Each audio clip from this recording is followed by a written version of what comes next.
Vamos ver esse hacker aí que roubou 3,4 bilhões de dólares da Dark Web. Dark Web é tipo... É pior que...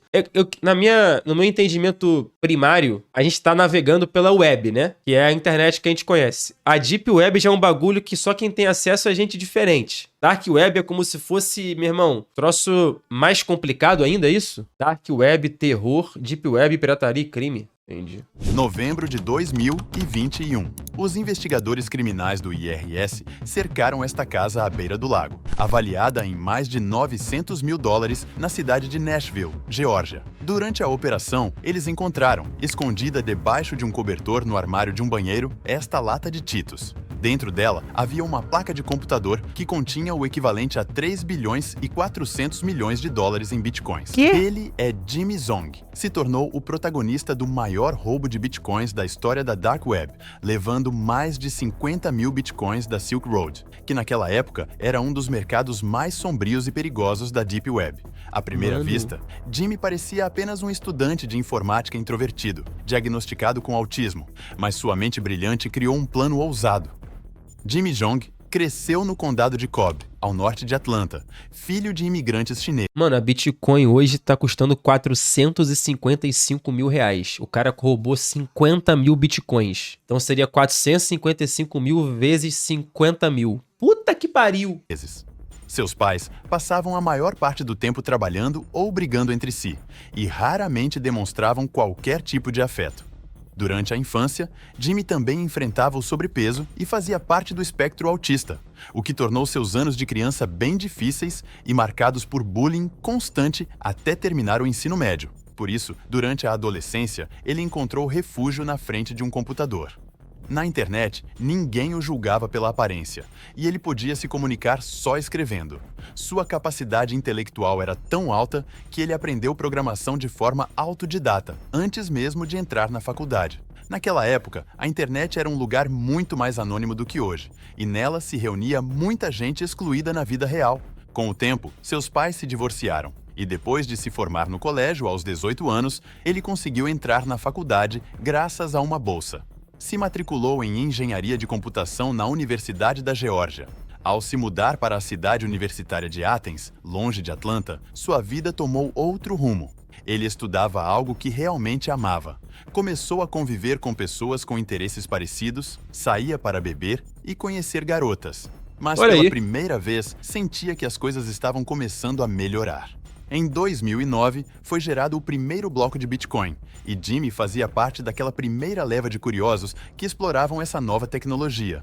A rede ainda era minúscula, e a dificuldade para minerar era quase zero, o que permitiu que ele conseguisse cerca de 5 mil Bitcoins usando apenas seu notebook.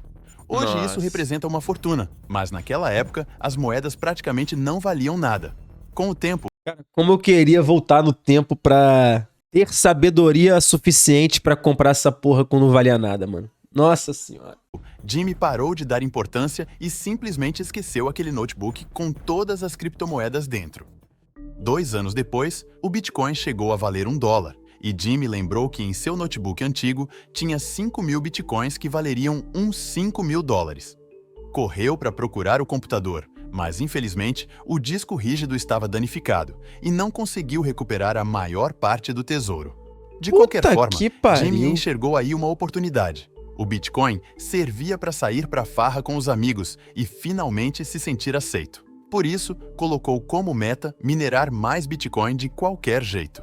No entanto, em 2011, a comunidade do Bitcoin já tinha crescido muito.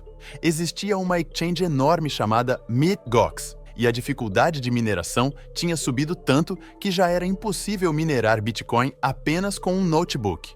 Em agosto desse mesmo... Cara, eu vou morrer sem saber como funciona o processo de mineração de uma criptomoeda. Eu não consigo, na minha cabeça não entra isso. Essa explicação não entra, tá ligado? Não entra. Eu acho que eu vou morrer sem saber, tá ligado? Eu não consigo entender como é que funciona uma mineração de criptomoeda, tá ligado? Eu sou engenheiro de AI, não sei até hoje. Na minha cabeça não faz sentido, oficial. Eu acho que eu nunca vou conseguir ser explicado. Eles ficam decifrando códigos. É só matemática. Tipo, tu coloca uma máquina pra ficar fazendo cálculo adoidado até chegar a um cálculo exato que te dê 0, foda-se da cripto. Uma porra... Mas como assim, cara? Sabe? Sobre que plataforma se faz isso? Sei lá, não consigo. No ano, Jimmy se registrou no Bitcoin Talk, o maior fórum de Bitcoin, usando o pseudônimo MB300SD. O 300SD era um modelo da Mercedes-Benz que Jimmy sonhava em ter. Nessa época tinha começado um dos primeiros bear markets, que fez o Bitcoin cair de um preço recorde de $30 para $12 no momento em que ele entrou no fórum, e a queda continuava. No dia 12 de setembro desse mesmo ano, Jimmy lançou o Bitponzi.net, uma mistura de jogo de apostas com esquema Ponzi. Não era uma ideia nada original. Era praticamente um clone de outro site chamado BitcoinDoit.net. Naquele momento, o Bitcoin valia $6. Assim, Jimmy juntou uma boa quantidade de Bitcoin enquanto o preço despencava até $2 no final de dezembro. O Bitponzi durou alguns meses. Enquanto o Ponzi de Jimmy quebrava, um certo Ross Ulbricht criava outra página na Dark Web, o Silk Road. Para alguém como Jimmy Dong, esse site era praticamente um paraíso, não porque ele curtisse coisas ilegais, mas porque era um espaço acessado pelo navegador Tor e onde se podia pagar com Bitcoin. Então, Jimmy entrou e fez o que qualquer universitário com autismo, tentando fazer amigos em uma nova fase da vida, faria. Comprou cocaína. Uma decisão que, sem dúvida... Porra! Que conclusão é essa, cara? Qualquer universitário com autismo faria. Será? Porra, cara, que conclusão é essa, cara? Marcaria todo o resto de sua vida universitária. Jimmy começou a fuçar no site e fez 2 pedidos de cocaína, mas depois da segunda vez, se arrependeu e quis sacar o saldo da conta. E supostamente aqui rolou o hackeamento de forma involuntária. Jimmy tentou retirar os bitcoins que tinha depositado no Silk Road e clicou 2 vezes rápido demais. Quando foi verificar sua carteira para ver se a transação tinha sido feita corretamente, percebeu que, na real, a transação tinha acontecido 2 vezes. Em outras palavras, ele recebeu o dobro. No começo, meio confuso, pensou que era um erro da carteira, mas a blockchain não mente. A transação tinha mesmo se repetido. Testou de novo, depositando mais grana e retirando ao clicar rapidamente até 5 vezes, e multiplicou o dinheiro por 5. Assim, ficaram registradas as transações em uma de suas carteiras. Não é possível isso, cara.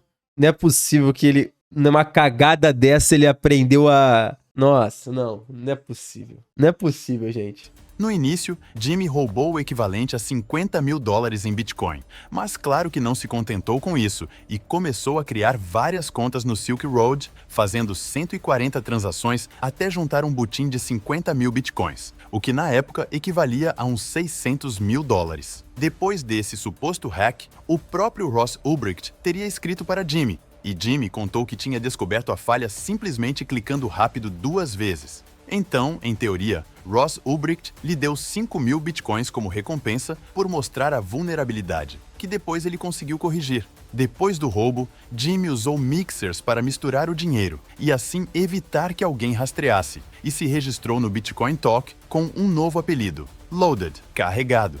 Na sua assinatura, colocou uma carteira com 40 mil bitcoins e a descrição: Bitcoin Multimillionaire Broker and Asset Manager. Foi nesses anos que Jimmy vendeu uns 300 bitcoins para ter liquidez, mas nada do roubo do Silk Road. Só vendeu o que tinha conseguido minerando e com o Bitponzi.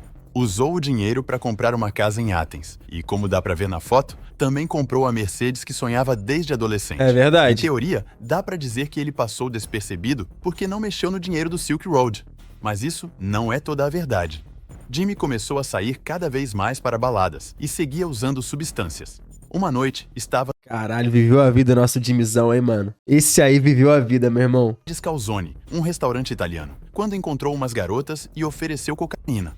O que Olha Jimmy aí. não esperava era que havia um policial de folga com o ouvido bem atento. Ele ouviu a conversa e ficou de olho. Viu Jimmy sacar um saquinho com pó branco e um chaveiro com uma colherzinha minúscula. O policial chamou os colegas, fizeram um teste de drogas em Jimmy, deu positivo e ele foi preso. Provavelmente a treta terminou com uma multa, mas não há mais informações sobre o caso. Apesar de que naquele momento, os federais já estavam de olho no roubo do Silk Road. Ainda assim, não faziam ideia de quem estava por trás. E em 2017 várias coisas aconteceram. Primeiro, alguém no subfórum de Bitcoin do Reddit escreveu que dava para rastrear o dinheiro da carteira de Jimmy no Bitcoin Talk até um endereço ligado ao Silk Road, porque aparentemente o mixer que ele usou não funcionou direito. A segunda coisa foi que rolou um chamado hard fork no Bitcoin. Mano, nessa área de criptomoeda, essa área, tipo assim, absolutamente digital, de, mano, só nerd. Nerd não no sentido ruim da palavra, mas nerd não assim, de, mano, os caras devem saber até o que você almoçou na tua casa, filho. Ele descobre de algum jeito pela internet, meu irmão. Deve ser um negócio de maluco, mano. Ah, rastreia daqui, dali, sabe quem você pagou, da onde saiu a conta, da puta que pariu, rastreia CPF, endereço. Meu irmão, tá maluco. Bitcoin. Resumindo, surgiu uma nova moeda chamada Bitcoin Cash. Se você tinha um Bitcoin, recebia um Bitcoin Cash. No Reddit só tem ratão, é só ratão, mano. Ratão de internet, é isso aí. Só tem ratão, mano. Não tem ninguém de bobeira. Jimmy, como tinha 50 mil Bitcoins, recebeu 50 mil Bitcoin Cash. Essas moedas ele vendeu em uma exchange registrada em um paraíso fiscal e comprou mais Bitcoin. Lucrou uns 11 milhões a mais que não poderiam ser tão facilmente associados ao dinheiro do Silk Road. Vale lembrar que, quando Jimmy roubou o Silk Road, o Bitcoin valia $12. Depois, disparou até $3.300. Já não era apenas um multimilionário como diziam no Bitcoin Talk. Agora era bilionário e tinha que viver como tal. Ele comprou um Lamborghini, motos aquáticas e um iate. Também começou a viajar com os amigos para assistir a jogos de futebol americano em qualquer canto dos Estados Unidos. Pagava hotéis 5 estrelas para todo mundo e chegou até a dar de presente celulares com carteiras que continham 50 bitcoins dentro. Agora Jimmy podia... Caralho, como é que ele não me achou pra me dar um presente desse, filho da puta? Ah, não. Literalmente comprar amizades. Às vezes, viajava com esses colegas para Los Angeles e dava $10 mil para cada um torrar nas lojas luxuosas da Rodeo Drive. Não fazia questão nenhuma de esconder que estava cheio da grana. Como era da área de informática, dizia que tinha minerado Bitcoin e não era nem mentira. Ele tá disposto a cheirar um pó com ele? Meu irmão, por 50 bitcoins eu cheiro ele. Pô, tá brincando? Eu fico cafungando esse cangote o dia inteiro. Cheiro orelha, cheiro pescoço, cheiro cabelo. Tá de brincadeira, 50 bitcoin, meu irmão. Ah, tá brincando? São 25 milhões de reais. Tá de sacanagem, filho? 25 milhões de reais. Já falei. Eu só não cometo crime por 25 milhões de reais. De resto, a gente faz tudo, qualquer coisa. Só não cometo crime. Pequenos delitos até vai. Crime hediondo é que não dá, tá ligado? Agora, meu irmão, 25 milhões são 25 milhões. Ele também entrou no mercado imobiliário, comprando 80% de uma empresa de imóveis em Memphis. E segundo o seu LinkedIn, que depois foi apagado, era CEO da própria companhia, a JZ Capital LLC. Além disso, pegou a mania de andar com muito dinheiro vivo. Comprou uma maleta na Amazon e a encheu com pelo menos $600 mil, como se fosse traficante. O objetivo era impressionar uma garota, mas não funcionou. Por mais que pudesse comprar amigos, parecia que o dinheiro não comprava tudo. Mas o resumo era simples. A vida sorria para Jimmy como nunca antes. Ele tinha luxo, amigos e podia fazer o que quisesse. De repente, um dia voltou de viagem e, quando entrou em casa, descobriu que alguém tinha invadido e levado uma maleta com $400 mil em espécie e mais $200 mil em Bitcoin. Nesse momento, pegou o telefone e ligou para o serviço de emergência. Acabava de cometer o maior erro da sua vida. Someone broke into my house. And what is your name, sir? It's Jimmy Zhong, Z-H-O-N-G. Um policial local revisou as câmeras e percebeu que o ladrão era um cara magro, todo encapuzado. Ele quebrou uma janela para entrar e sabia exatamente onde estava o dinheiro. O mais provável é que fosse alguém que já conhecia Jimmy ou que tinha algum contato próximo. Apesar das imagens, a polícia não conseguiu identificar o suspeito e o caso foi arquivado. Como Jimmy ficou paranoico com a ideia de ser roubado de novo ou de alguém voltar a... Certamente foi um ratão do Reddit que roubou ele. Um ratão. O maluco ficou olhando, falou, mano, quer saber? Esse maluco vai dar mole, vou lá. Invadir sua casa, ele se mudou para uma área mais isolada, na rua Hidden Harbor Trail, em frente ao Lago Lanier. Só que, enquanto Jimmy curtia seus luxos mais afastado e tentando passar despercebido no novo bairro, existiam uns funcionários que nunca deixam nada passar. Estamos falando do IRS, Internal Revenue Service, o equivalente à Receita Federal, casa de alguns dos agentes e investigadores mais preparados do planeta. Os 2 agentes que pegaram o caso foram Trevor McAleenan, especialista do IRS em crimes cibernéticos, e Sean Magruder, criador da Blocktrace, uma empresa de análise blockchain que tinha sido contratada pelo IRS. Jimmy era bem certinho com os impostos. Sempre que vendia Bitcoin, declarava e pagava tudo. Mas o que chamou a atenção dos agentes foi o fato de terem roubado uma maleta cheia de dólares em espécie de um cara que era milionário em Bitcoin. Não é que já suspeitassem que ele fosse o autor do roubo do Silk Road, mas havia alguma coisa estranha, e eles queriam descobrir exatamente quanto dinheiro ele tinha para calcular quanto imposto deveria pagar. Para saber se Jimmy lavava dinheiro em algum paraíso fiscal, primeiro pediram ao provedor de internet dele todas as informações sobre o seu endereço de IP. Assim, os agentes tinham nas mãos o histórico de navegação de vários anos de Jimmy. Mas só para deixar claro, o ISP tem acesso ao seu histórico, mas em princípio apenas as páginas que você acessa, não ao que você faz dentro dessas páginas. Explicando de forma mais simples, agora mesmo a sua operadora sabe que você está no YouTube, mas não sabe exatamente qual vídeo está assistindo lá dentro. Claro que essa informação já foi suficiente. Vocês do chat foram desmascarados, hein? Fica de gracinha na internet que os caras sabem, filho. Doidão, vai brincando. No caso de Jimmy, porque perceberam que o IP dele se conectava o tempo todo a Vai acreditando na tal da aba anônima, né? É isso, pô. Não, eu tô na aba anônima aqui, tá. Vai lá. uma exchange, e não qualquer exchange, mas sim uma com KYC. Não, tem gente que não tem vergonha de mostrar, né? A XT tá aí pra provar tudo isso. Não ligou pra porra nenhuma, foda-se. Na live mesmo, torou, vambora, praia. KYC vem de Know Your Customer e significa que, para se cadastrar, você precisa validar a identidade. Em novembro de 2020, Jimmy cometeu um erro. Depositou o equivalente a $800 em Bitcoin na exchange e Magruder começou a rastrear esse dinheiro na blockchain. Descobriu que vinha de uma carteira ligada ao Silk Road. Foi aí que começaram a desconfiar. Em maio de 2021, o policial local que tinha revisado as câmeras e arquivado o caso recebeu uma ligação de Washington. Os agentes do IRS disseram que ele precisava reabrir o caso do roubo da maleta e que provavelmente estavam na cola de um dos maiores ladrões de criptomoedas da história. E assim, o policial local, o agente do IRS e Muder foram visitar a casa de campo no Lago Lanier. Não contaram o verdadeiro motivo da visita. Disseram que estavam investigando a invasão e o roubo que ele tinha sofrido 2 anos antes. E Jimmy não só deixou eles entrarem, como ainda fez um tour pela casa. Era exatamente o que os federais precisavam. Circular pela casa em busca de compartimentos secretos e pisos falsos onde pudesse estar escondida alguma prova incriminatória. Entre outras coisas, nas imagens apareceu que ele tinha um rifle AR-15, um rig de mineração, bandeiras de Donald Trump e um cachorro já velhinho. Jimmy chegou até a mostrar uma carteira em seu laptop com cerca de $60 milhões em Bitcoin. Com as provas incriminatórias em mãos, eles foram embora, planejaram como conseguir o laptop aberto e desbloqueado e pediram um mandado de prisão. Quando voltaram, seguiram enganando Jimmy. Um dos agentes disse que queria continuar conversando sobre o roubo da casa e o levou até o quintal. E ali, o agente contou que, na verdade, era do IRS e que estavam investigando o roubo do Silk Road. Em questão de segundos, a bela casa à beira do lago de Jimmy estava cercada de agentes armados. Entre todas as coisas que encontraram, no banheiro, acharam uma lata grande de Cheetos Popcorn e a abriram.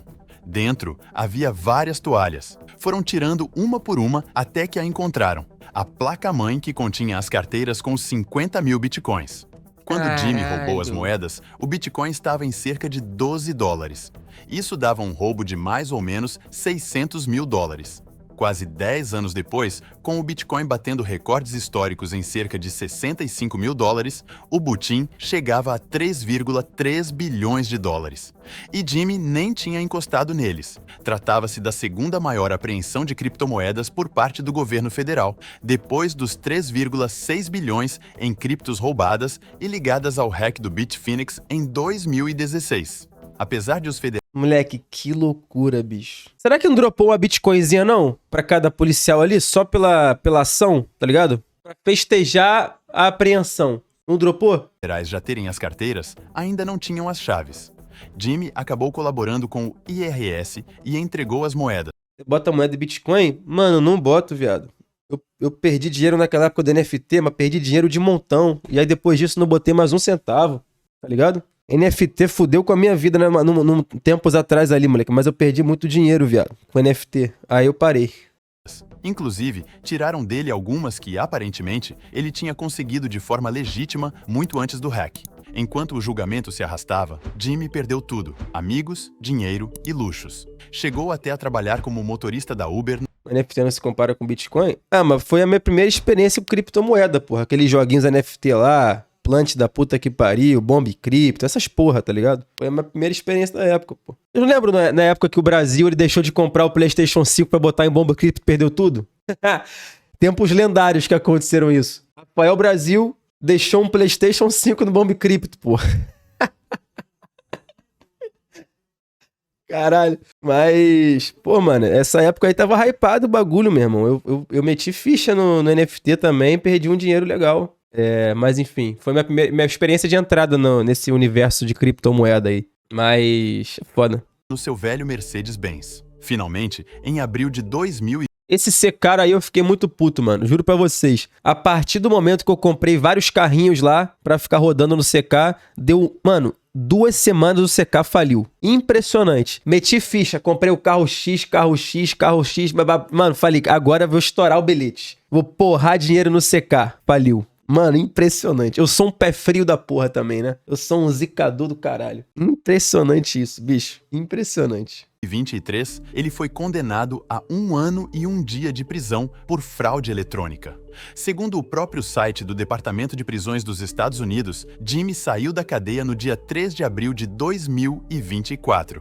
A defesa de Jimmy alegou que não havia vítimas no roubo, já que se tratava de dinheiro de atividades ilegais. Os federais ficaram com as criptomoedas e, como costuma acontecer com outros bens apreendidos, teoricamente elas foram leiloadas. O que fica claro é que o caso de Jimmy Jong leiloada, criptomoeda, tá legal. E agora ele tem quanto de dinheiro, esse maluco aí, o Jimmy Jong aí? Levanta uma dúvida. Devemos considerá-lo um cybercriminoso ou apenas um cara que tropeçou por acaso numa máquina de fazer dinheiro infinito? Mano, esse maluco viveu a vida, velho. Ele viveu a vida. Ele viveu a vida legal. Cara, liso... Ele não tá liso nada, filho. Ele minerava Bitcoin, cara. Deve ter um monte de Bitcoin minerado aí ainda. Tipo assim, não vai ter 3.4 bi, mas deve ter uns muitos milhões de dólares ele, pô. Muitos milhões de dólares, pô. Se ele minerou Bitcoin e conseguiu pra 50, 60, 70, ele tá rico pra caralho, pô. Pode não ter 50 mil, mas deve ter umas 50, umas 100, 120, entendeu?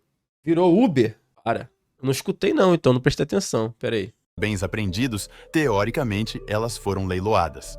O que fica claro é que o caso de Jimmy Jong levanta uma dúvida.